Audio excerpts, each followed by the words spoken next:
दोस्तों, जिंदगी बहुत लंबी है जिसमें बचपन से जवानी आती है, फिर वृद्धावस्था की तरफ हम अग्रसर होते हुए एक दिन इस जीवन से प्रयाण कर जाते हैं। जन्म से इस प्रयाण तक के बहुत लंबे सफर में कुछेक का जीवन बहुत सुखद बीतता है तथा कुछेक अपने इस जीवन में बहुत कष्ट भी झेलते हैं। और कभी कभी तो ये कष्ट तो मात्र इस कारण से होता है कि उनकी संगत बुरी हो जाती है। वस्तुतः उनके जीवन का जो जहर है वह सिर्फ उनकी संगत का दिया हुआ जहर है। हमारे महान आचार्य चाणक्य बताते हैं कि अगर व्यक्ति इस जीवन में सिर्फ इन जहरीले लोगों से बच गया तो उसकी आधी से ज्यादा समस्या खुद ब खुद खत्म हो जाती है। ऐसे में शेष आधी समस्या से वह भी आसानी से पार हो जाता है। तो दोस्तों, आपके मन में यह प्रश्न जरूर उठ रहा होगा कि ऐसे जहरीले वे कौन से लोग हैं जिनसे बचकर जिंदगी को अपेक्षाकृत ज्यादा आसान एवं खूबसूरत बनाया जा सकता है। तो दोस्तों, महान आचार्य चाणक्य बताते हैं कि इन जहरीले लोगों से जरूर बचें और इनसे दूर रहें। नंबर 1, नकारात्मक प्रवृत्ति वाले व्यक्ति।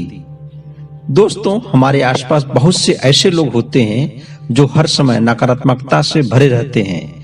जब भी आप उनसे मिलेंगे, आप उनसे बातें करेंगे, उनसे अपनी योजनाएं बताएंगे या इसी तरह की कोई और भी बात आप जब उनसे करेंगे तो वे कहीं न कहीं से अपनी कुटिल बुद्धि का प्रयोग करते हुए आपकी हर बात में, आपकी हर योजना में, आपके हर कार्यक्रम में कुछ न कुछ कमी जरूर निकाल देंगे और आप उनसे तर्क से या फिर कहें कि कुतर्क से नकारात्मकता के जाल में फंस जाएंगे। और कभी-कभी तो मात्र इसी कारण से आप अपनी एक बहुत बड़ी योजना ही रद्द कर देते हैं, जिसके कारण कि आप एक बहुत ही सफल इंसान बन सकते थे या आप एक बहुत ऊंचाई पर जा सकते थे। और तो और दोस्तों, कुछ भले ही न हो पर आप ऐसे लोगों से जब भी बात करते हैं तो कुंठा के शिकार तो जरूर ही हो जाते हैं। ऐसा होगा तो क्या होगा, वैसा होगा तो क्या होगा, ऐसे प्रश्न और ऐसे विचार भी आपके ख्याल में आते रहते हैं और आप कहीं न कहीं अपनी योजना में, अपने कार्यक्रम में आधे अधूरे मन से प्रवेश करते हैं, जो आपके सफलता में इफ़ लगा देता है। इन्हीं सब कारणों से आचार्य चाणक्य कहते हैं कि आप इनसे जरूर बचें। इसका मतलब यह भी कतई नहीं है कि आप किसी से सलाह ही न लें। ध्यान रखिए, जो वास्तव में अनुभवी हो, सकारात्मक सोच वाला हो और अच्छा समीक्षक हो, हमें उसके पास जरूर जाना चाहिए और उसके अनुभव का, उसकी सोच का, उसके समीक्षक होने का सलाह और फायदा हमें जरूर लेना चाहिए, जिससे हम सदा फायदे में ही रहेंगे।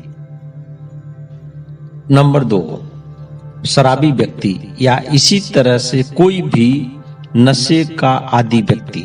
जो व्यक्ति शराबी है या फिर इसी तरह के अन्य किसी भी बुरी लत का शिकार है, उससे सदा दूर ही रहना चाहिए, क्योंकि ये नशे की लत में न तो अपनी बहन बेटी या अच्छाई बुराई को पहचानते हैं, न ही दूसरे की बहन बेटी या उनकी अच्छाई बुराई को।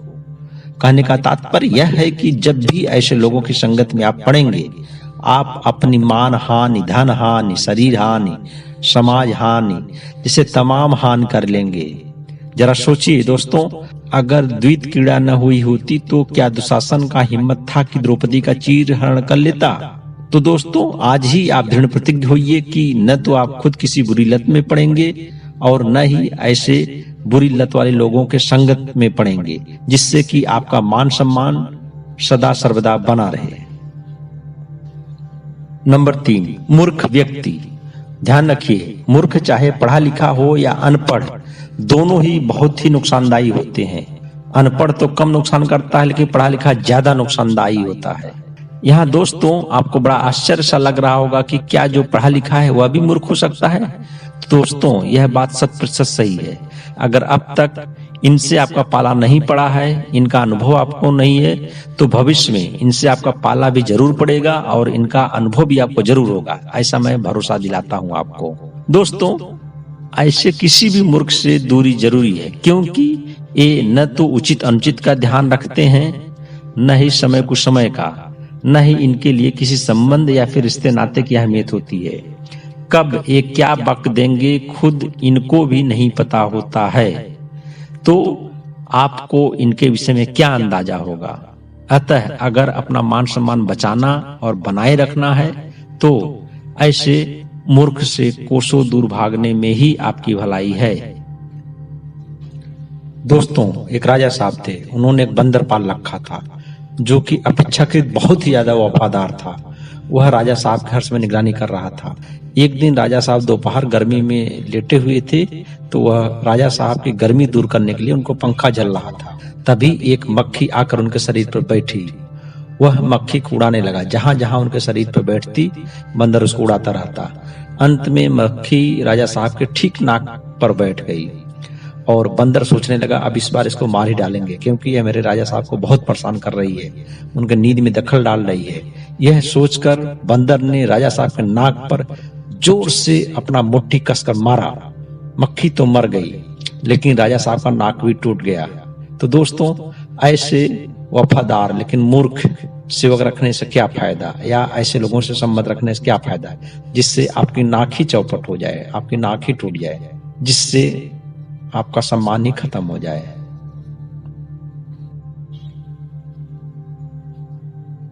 नंबर 4, क्रोधी व्यक्ति। दोस्तों, क्रोधी व्यक्ति भी खुद में एक जहर ही है, और अगर कहीं वह अस्त्र शस्त्रधारी क्रोधी है तो और भी जहर है, क्योंकि क्रोध के आवेश में आकर ऐसे लोग कब अपना आपा खो देंगे और आपका अपमान कर देंगे, इसे खुदा भी नहीं जान पाता है, तो आप क्या जानेंगे। और अगर यह क्रोधी व्यक्ति हथियार बंद है तो आपकी जान को भी खतरा हो सकता है। तो दोस्तों, जहां हमारा मान सम्मान और हमारा जीवन दोनों दांव पर हो, वहां हम क्यों जाएं और ऐसे लोगों से क्यों संबंध बनाएं। अतः क्रोधी व्यक्ति से बचने में ही हमारी भलाई है, ऐसा महान आचार्य चाणक्य जी कहते हैं। तो दोस्तों, अगर हम अपने महान आचार्य चाणक्य की यह बात माने और इन जहरीले लोगों से बच पाए, तो निश्चित तौर पर हमारा जीवन स्वस्थ मस्त और सुंदर हो जाएगा। अतः एक बार आप इन बातों पर जरूर गौर कीजिए, ऐसा हमारा आपसे व्यक्तिगत अनुरोध है। धन्यवाद दोस्तों।